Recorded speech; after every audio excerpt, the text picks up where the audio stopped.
Madison, a linda fazenda de Deus. Capítulo 5. Uma faculdade no Noroeste.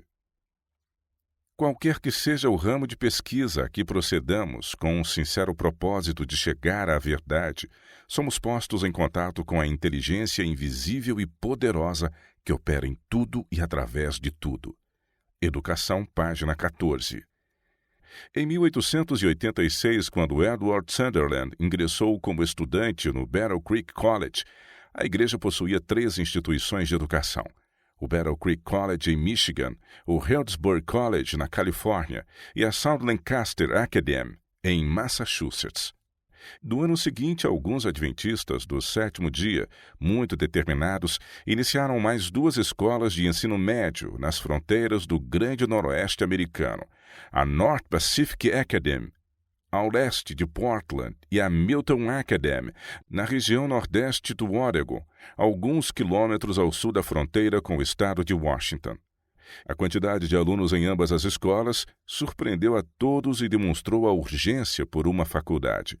O chefe do departamento educacional foi a Portland na primavera de 1890 e, em um sábado de manhã, no dia 13 de maio, apresentou uma mensagem especial de Ellen G. White sobre a necessidade de uma escola na costa noroeste dos Estados Unidos.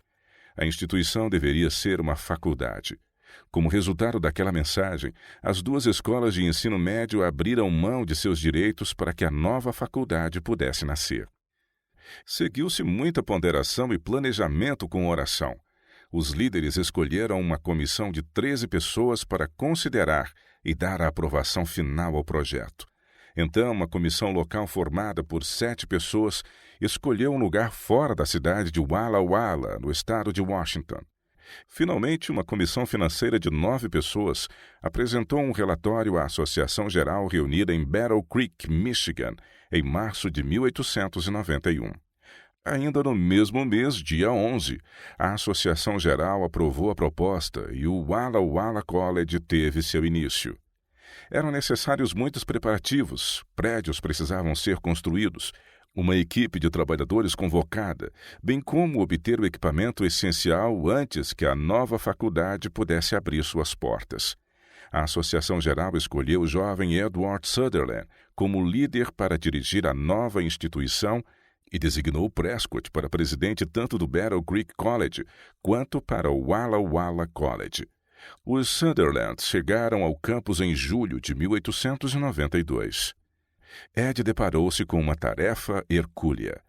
Um currículo devia ser preparado e um manual deveria ser impresso.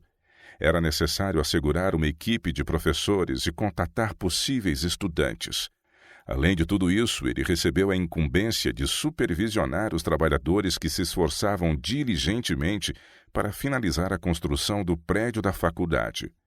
Enquanto desencaixotavam a mudança e acomodavam-se em seu novo lar, Edward e Sally conversavam sobre planos escolares. Esperamos poder inaugurar a faculdade em janeiro, mas não podemos esperar tanto, comentou Edward, balançando a cabeça. Por que não? Disse Sally, olhando para um monte de caixas. Pois precisamos completar 2 semestres neste primeiro ano, e não poderemos fazê-lo a menos que iniciemos no começo de dezembro. Bem, apesar disso, afirmou Sally ao pegar outro fardo de artigos de cama e mesa, suponho que devamos ir à reunião campal deste verão. É em Seattle, não é? Sim, e eu concordo. Devemos fazer todo o possível para promover a faculdade, contatar estudantes e nos familiarizarmos com os irmãos da igreja aqui do Noroeste. Assumimos uma gigantesca tarefa. O diretor Sunderland não somente foi a campal em Seattle, como também dedicou algum tempo visitando as igrejas e fez todo o possível para garantir um bom número de estudantes no início do ano escolar. Havia estabelecido 7 de dezembro como a data-alvo. Para ter certeza de que a meta dessa data seria cumprida, os trabalhadores fizeram horas extras. Carpinteiros, encanadores, eletricistas e rebocadores trabalharam em uma atmosfera de velocidade e entusiasmo. Ao amanhecer da quarta-feira, 7 de dezembro, uma pergunta ecoava na mente de todos. Haverá aula hoje? A manhã passou lentamente. Um pouco de neve caíra durante a noite. cobrindo graciosamente o chão bruto e suavizando a aspereza dos prédios inacabados. Às 11 em ponto, o grande sino soou na torre da igreja. 91 estudantes e 10 professores, vários membros do conselho e muitos visitantes do povoado chamado College Place encheram a capela.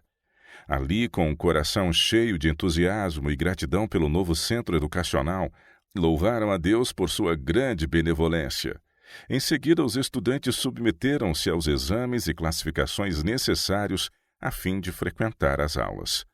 Na segunda-feira pela manhã, no dia 12 de dezembro, reuniram-se oficialmente para o primeiro dia do ano letivo. Os estudantes subiram as escadarias ainda sem revestimento e tomaram seus respectivos lugares na capela, como continuariam fazendo ao longo do curso. Uma lareira foi instalada na capela.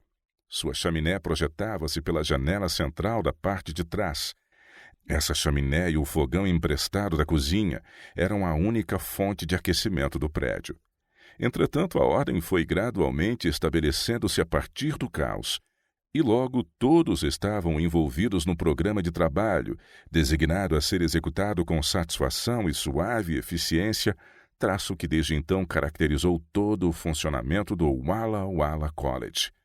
A primeira refeição da faculdade consistia de bolachas brancas e leite. Quando a cozinheira tentou utilizar o fogão emprestado, não saía nada além de fumaça. Pouco mais de 100 pessoas, entre estudantes e professores, foram servidos em um refeitório sem aquecimento. Um sólido prédio de 4 andares foi usado para os escritórios, salas de aula e alojamentos de alguns professores. Nos fundos do prédio, de ambos os lados, havia corredores, um para o dormitório masculino e outro para o feminino. Entre as duas alas estavam a cozinha, com telhado de estanho, e o refeitório. Edward Sutherland agradeceu a Deus por tudo o que fora realizado. Entretanto, o pensamento do que ainda precisava ser feito o preocupava.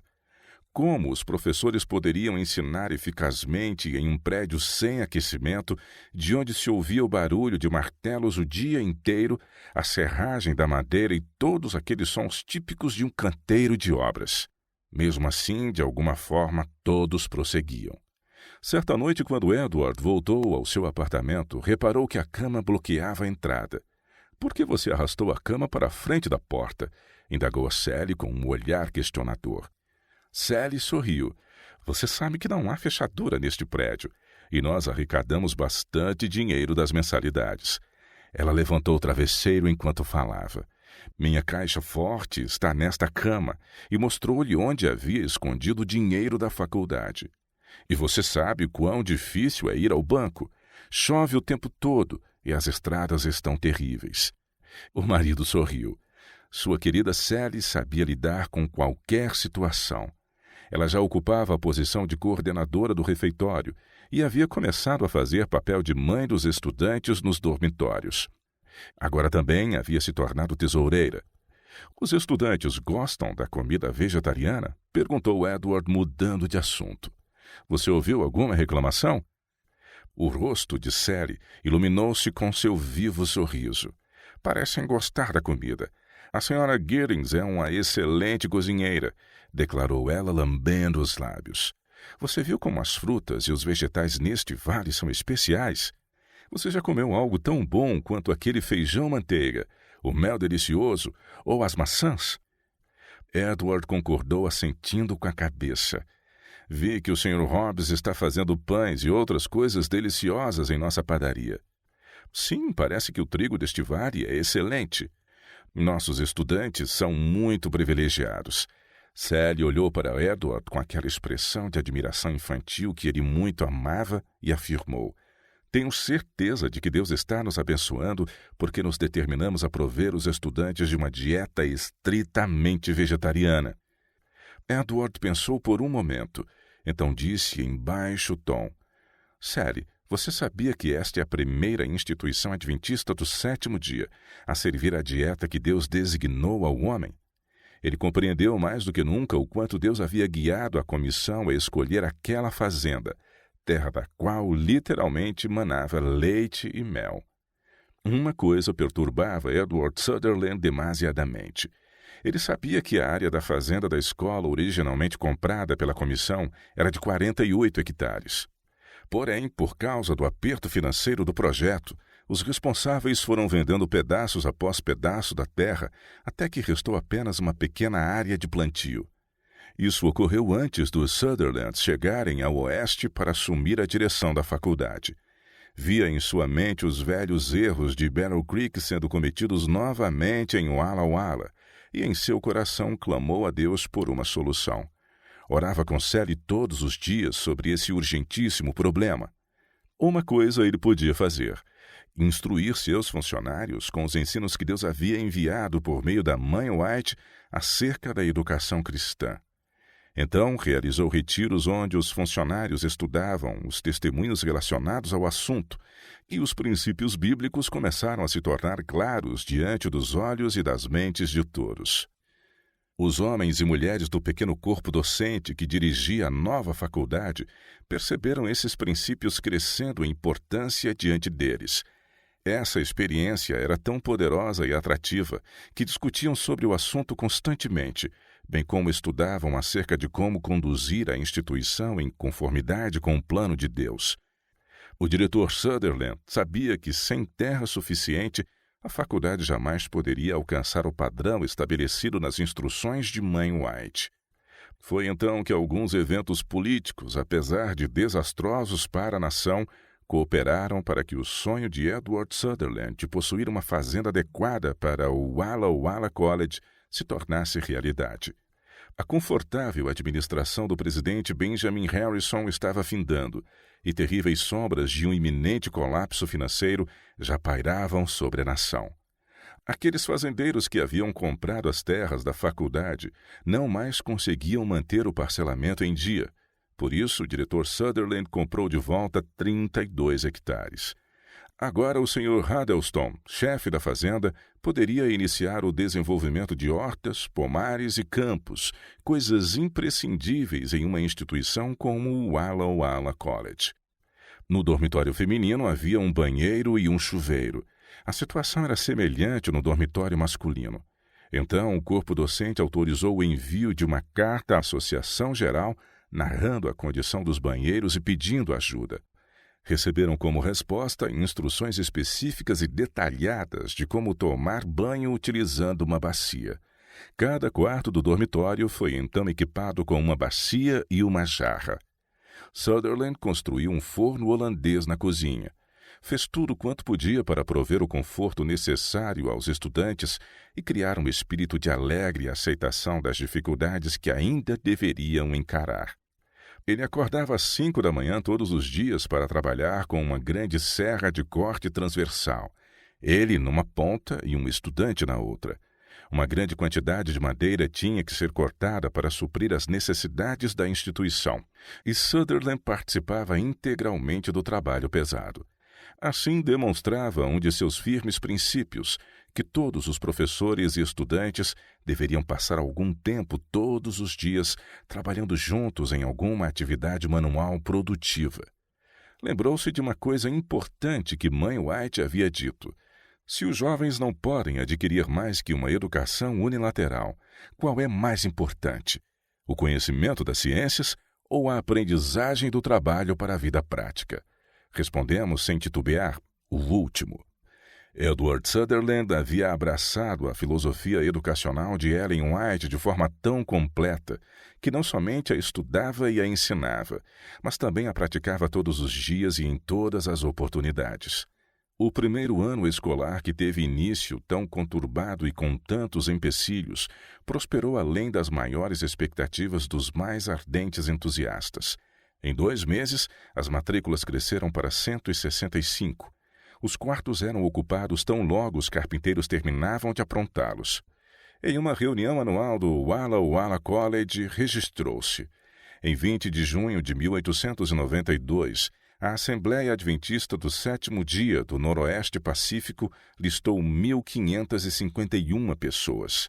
Naquele ano, o Whiteman College em Washington já funcionava há 25 anos, sendo 10 deles como faculdade. Possuía cerca de 100 estudantes. O relatório do ano anterior da University of Washington, em seu 30º ano, registrava 10 professores e 42 estudantes. À luz desses fatos, o progresso alcançado naquele ano com o prédio inacabado do Walla Walla College foram os mais notáveis. O jovem educador ponderava essas questões e frequentemente as repartia com Sally. Viram nelas a manifestação da bênção de Deus.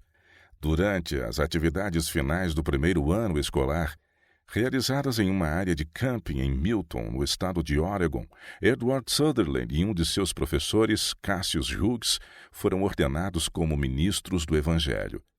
A despeito da condição econômica que piorava, o Walla Walla College iniciou o segundo ano com grandes expectativas. Embora o número de estudantes regulares caiu somente 105, gerando assim um problema financeiro, a administração aumentou o número de professores para 12, metade dos quais eram novos. George Draw, marido da irmã de Edward Sutherland, Lydia, tornou-se o preceptor da faculdade e passou a ensinar ciências. Lydia dava aulas de grego e latim.